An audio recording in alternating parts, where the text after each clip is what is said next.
Hello everyone, कैसे हैं आप सब मित्रों। स्वागत है आपका अपना यूट्यूब चैनल आदर्श अकेडमी में। आज हम लोग पुनः सीटेट परीक्षा जो फरवरी में आयोजित होनी है, इसके लिए विगत वर्ष 2023 के प्रश्न को देखेंगे। हमारा आज का सॉल्व पेपर 3 फरवरी 2023 के प्रश्न पत्र है। यह सभी प्रश्न पत्र जो है पेपर 1 कक्षा 1 से 5 तक के लिए पूछा गया प्रश्न है। आज जो है हम 16 से 30 तक के प्रश्नों को जो है देखेंगे, जिसका व्याख्यात्मक हल करेंगे, और 1 से लेकर जो है 15 तक के प्रश्नों को आदर्श एकेडमी के इस यूट्यूब चैनल पर अपलोड कर दिया गया है भाग 1 के नाम से। आप वहां जाएं और इसे अवश्य देखें। तो आइए बिना देर किए हुए हम शुरुआत करते हैं प्रश्न को और देखते हैं 16 नंबर के प्रश्नों को, जिसमें दिया गया है सभी विद्यार्थियों को उनकी योग्यताओं में भिन्नता होने के बावजूद उनके संभाव्य गुणों की प्राप्ति के लिए अवसर प्रदान करना किस प्रकार की कक्षा का मुख्य उद्देश्य है। यानी सभी विद्यार्थी में अलग अलग तरह की योग्यता होती है, सीखने की योग्यता, सीखने की क्षमता। इसके बावजूद, इसके भिन्नता के बावजूद उसका जो गुण है, उस गुण की प्राप्ति के लिए अवसर प्रदान करना किस प्रकार का कक्षा कहलाता है। 1 है एकीकृत, 2 है समावेशी, 3 है विशेष शिक्षा, 4 है अप्रगतिशील। तो प्रश्न संख्या 16 का सही उत्तर होगा 2, समावेशी कक्षा। मित्रों, हम जानते हैं समावेशी कक्षा जो है यह एक ऐसी कक्षा होती है जिसमें विविध पृष्ठभूमि यानी बहुत सारे पृष्ठभूमि वाले छात्र जो है आते हैं, और जिसमें जो है कोई आर्थिक रूप से कमज़ोर बच्चे होते हैं, कोई शारीरिक रूप से अक्षम बच्चे होते हैं, कोई सामाजिक रूप से उपेक्षित बच्चे होते हैं। सभी बच्चे क्लास में आते हैं और सबकी योग्यता भिन्न भिन्न होती है। तो ऐसे कक्षा में शिक्षक एक तरह से सबको जो है शिक्षा प्रदान करता है, उसके ज़रूरतों के हिसाब से, उस बच्चों की अभिरुचि के हिसाब से जो है समस्या का समाधान कराता है। तो ऐसी कक्षा समावेशी कक्षा का उदाहरण है। इसलिए प्रश्न संख्या 16 का सही उत्तर है 2। आइए प्रश्न संख्या 17 देखते हैं, जिसमें दिया गया है वंचित पृष्ठभूमि के बच्चों को संबोधित करने के लिए एक शिक्षक को चाहिए।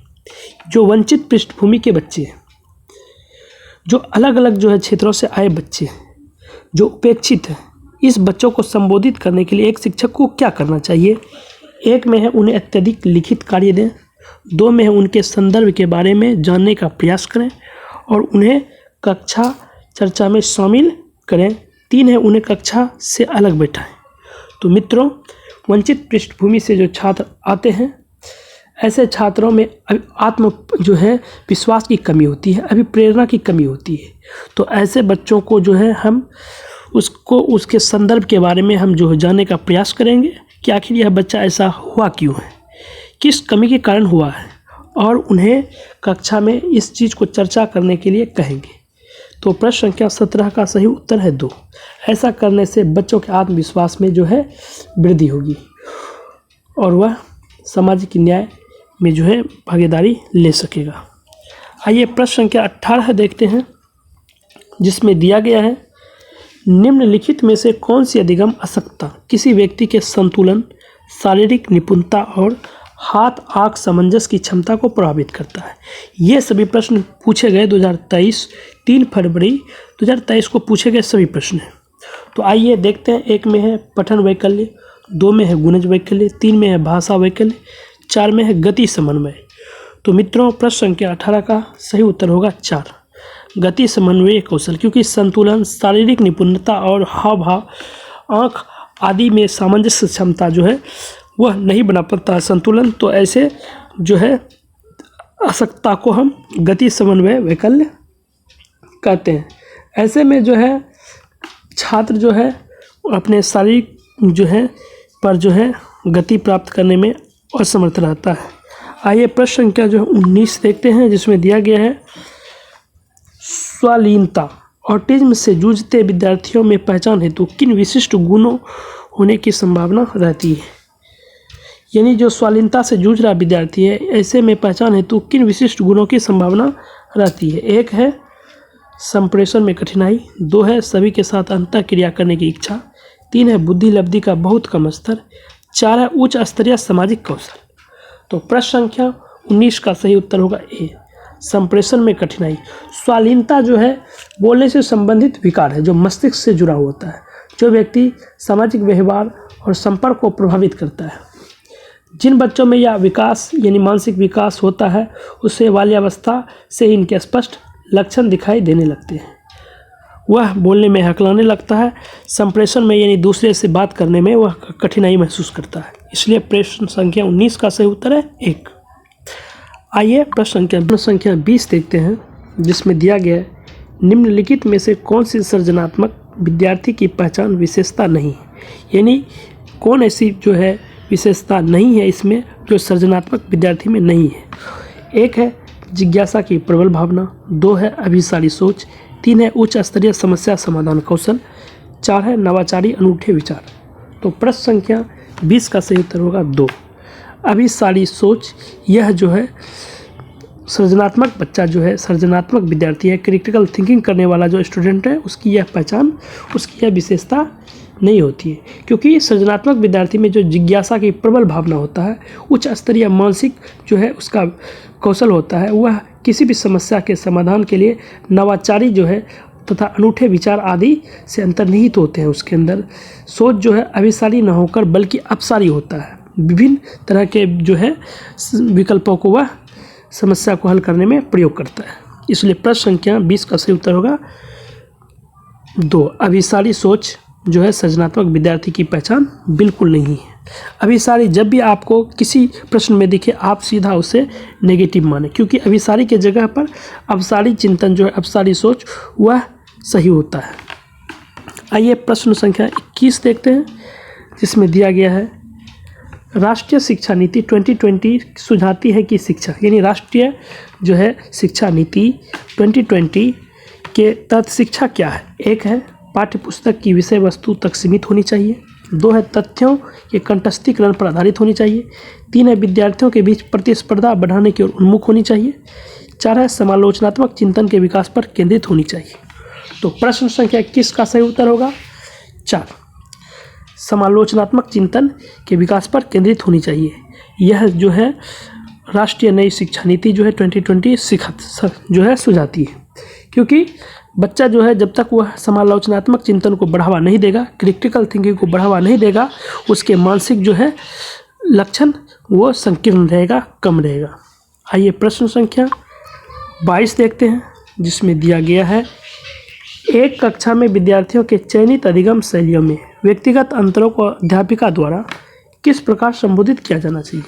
यानी एक कक्षा में विद्यार्थी के चयनित में जो है अधिगम शैली में व्यक्तिगत अंतरों को अध्यापक किस प्रकार से संबोधित करेगा।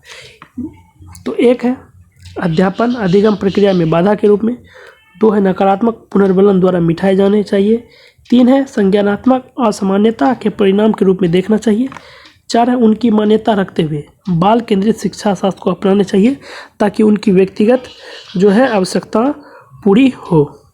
तो प्रश्न संख्या 22 का सही उत्तर होगा 4 कि उनकी मान्यता रखते हुए बाल केंद्रित शिक्षा शास्त्र को अपनाना चाहिए ताकि उनकी जो है व्यक्तिगत आवश्यकता पूरी हो। प्रश्न संख्या जो है 23 देखते हैं, जिसमें दिया गया है एक प्रगतिशील कक्षा अध्यापकों को डेस रूप में तथा शिक्षार्थियों को डेस रूप में उपेक्षित करती है। 1 है ज्ञान का प्रदाता, ज्ञान का निष्क्रिय ग्रहणकर्ता, 2 है जानकारी का प्रभुत्वधारी स्रोत अधीनस्थ प्रतिभागी, 3 है सुसाधक ज्ञान के सृजन में सक्रिय प्रतिभागी, 4 है तानाशाह अज्ञानधीन जीव। तो प्रश्न संख्या 23 का सही उत्तर होगा 3 सुसाधक तथा ज्ञान के सृजन में सक्रिय प्रतिभागी। यानी एक प्रगतिशील में जो है अध्यापकों को सुसाधक के रूप में होना चाहिए तथा शिक्षार्थी जो है वह सृजन तथा सक्रिय प्रतिभागी के रूप में जो है होना चाहिए। आइए प्रश्न संख्या जो है 24 देखते हैं, जिसमें दिया गया है रेयान ने कुछ दिन पहले ही जाना है कि अंग्रेजी के किसी शब्द के पीछे ईडी लगाने से उस शब्द का रूप वर्तमान से भूतकाल में बदल जाता है। इस जानकारी को पाने के बाद रेयान हर शब्द का भूतकाल रूप दर्शाने के लिए यह तरीका अपना रहा, यानी एक ही तरीका को वह लगातार अपना रहा। बच्चा द्वारा किसी नियम को हर दशा में निरूपित करने का यह रुझान उनकी अपनी सोच की प्रवृत्ति को दर्शाता है। 1 है कमतर आंकने, 2 है अनियमित, 3 है प्रतिबंधित, 4 है द्विभाषिक। तो प्रश्न संख्या 24 का सही उत्तर होगा 2, अति नियमित। वह अत्यधिक जो है नियमित हो गया है, इसलिए जो वह लगातार एक ही शब्द को जो है प्रयोग कर रहा है। प्रश्न संख्या जो है 25 को देखते हैं, जिसमें दिया गया है ब्रेन स्टॉर्मिंग यानी विचारावेश को एक तकनीक के रूप में बच्चों में डैश विकसित करने के लिए उपयोग किया जा सकता है। 1 है अभिसारी सोच, 2 है प्रकार्यात्मक स्थिरता, 3 है अपसारी सोच, 4 है अनुक्रिया समुच्चय। तो प्रश्न संख्या 25 का जो है सही उत्तर होगा 3, अपसारी सोच।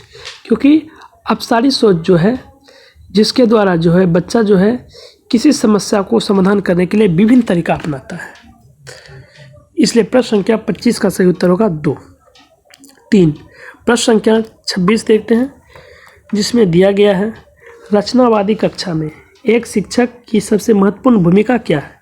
1 है सभी बच्चों को मानक निर्देश देना, 2 है सुनिश्चित करना कि प्रत्येक बच्चा अपनी क्षमता को सर्वोत्तम रूप से प्रकट करे, 3 है सभी बच्चों से समान गति से आगे बढ़ने की अपेक्षा करना, 4 है बच्चों की विविध आवश्यकताओं के प्रति उदासीन रहना। तो प्रश्न संख्या 26 का सही उत्तर होगा 2। रचनावादी कक्षा में जो है एक शिक्षक की महत्वपूर्ण भूमिका होती है कि वह सुनिश्चित करे कि प्रत्येक बच्चा अपनी क्षमता को सर्वोत्तम रूप से प्रकट करे, इसलिए प्रश्न संख्या 26 का सही उत्तर है 2। ये सभी जो है प्रश्न के उत्तर ऑथेंटिक है, जो है CBSE के वेबसाइट से लिया गया सभी जो है प्रश्न तथा उनके मानक हल है। आइए प्रश्न संख्या जो है 27 को देखते हैं, जिसमें दिया गया है निम्नलिखित में से कौन सा समस्या समाधान की पद्धति का पहला चरण है। 1 है समस्या को परिभाषित करना, 2 है प्रासंगिक जानकारी की खोज, 3 है समस्या की पहचान, 4 है परिकल्पना का निरूपण। यानी समस्या समाधान की पद्धति का पहला चरण क्या है। मित्रों, समस्या समाधान जो है करने का जो चरण होता है, यह 7 जो है चरण होता है, जिसमें पहला चरण होता है समस्या की पहचान करना, दूसरा होता है समस्या का विश्लेषण करना, तीसरा चरण होता है समस्या का वर्णन करना, चौथा होता है मूल कारणों की खोज करना, पांचवा होता है वैकल्पिक समाधान विकसित करना, छठा होता है समाधान को लागू करना तथा सातवां होता है परिणामों का आकलन करना। तो पहला चरण यहाँ पूछा गया है, तो स्पष्ट है कि 27 का जो है सही उत्तर होगा 2, प्रासंगिक जो है जानकारी की खोज करना। सबसे पहले किसी जानकारी की खोज करेंगे, समस्या की पहचान करेंगे, तो इसलिए प्रश्न संख्या 27 का सही उत्तर है 2। आइए प्रश्न संख्या जो है हम 28 देखते हैं, जिसमें दिया गया है प्राथमिक विद्यालय में छात्रों को प्रेरित करने के लिए शिक्षक को क्या रणनीति अपनानी चाहिए। 1 है व्यक्तिगत छात्रों के बीच अंकों के लिए प्रतिस्पर्धा को प्रोत्साहित करना, 2 है प्रत्येक गतिविधि के लिए प्रेरक कारकों के रूप में प्रोत्साहन, पुरस्कार और दंड का उपयोग करना, 3 है पूरी कक्षा के लिए मानक लक्ष्य निर्धारित करें तथा उन लक्ष्यों की उपलब्धि का आकलन करने के लिए कठोर मानदंड रखें, 4 है बच्चों को उनकी रुचि के अनुसार लक्ष्य निर्धारित करने में सहायता करें, उसी दिशा में कार्य करने में उनका समर्थन करें। तो प्रश्न संख्या 28 का सही उत्तर होगा 4, कि प्राथमिक विद्यालय में जो छात्रों को प्रेरित करने के लिए एक शिक्षक को जो है ऐसी रणनीति अपनानी चाहिए जिसमें बच्चों को उनकी रुचि के अनुसार लक्ष्य निर्धारित हो और सहायता करें तथा उसी दिशा में कार्य करने का उनका समर्थन करें। ऐसा करने से जो है बच्चे की अभिप्रेरणा में वृद्धि मिलेगी और जो है शिक्षा में उसका रुचि अधिक बढ़ेगा। प्रश्न संख्या जो है 29 देखते हैं, जिसमें अभिकथन और कारण दिया गया है। प्रश्न संख्या 29 में दिया गया है अभिकथन ए, संज्ञानात्मक विकास के साथ विद्यालय को विद्यार्थी की भावनात्मक खुशहाली सुनिश्चित करनी चाहिए। कारण आर में है किसी समस्या प्रश्न को हल करते समय विचारों का मौखिकीकरण समस्या समाधान कौशल में बाधा डालता है।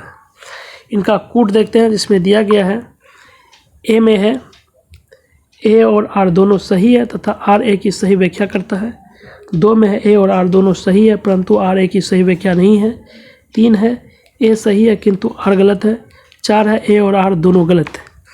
मित्रों, हम जो है कथन और कारण का जो स्पेशल क्लास इस जो है आदर्श एकेडमी के यूट्यूब चैनल पर अपलोड कर दिए हैं।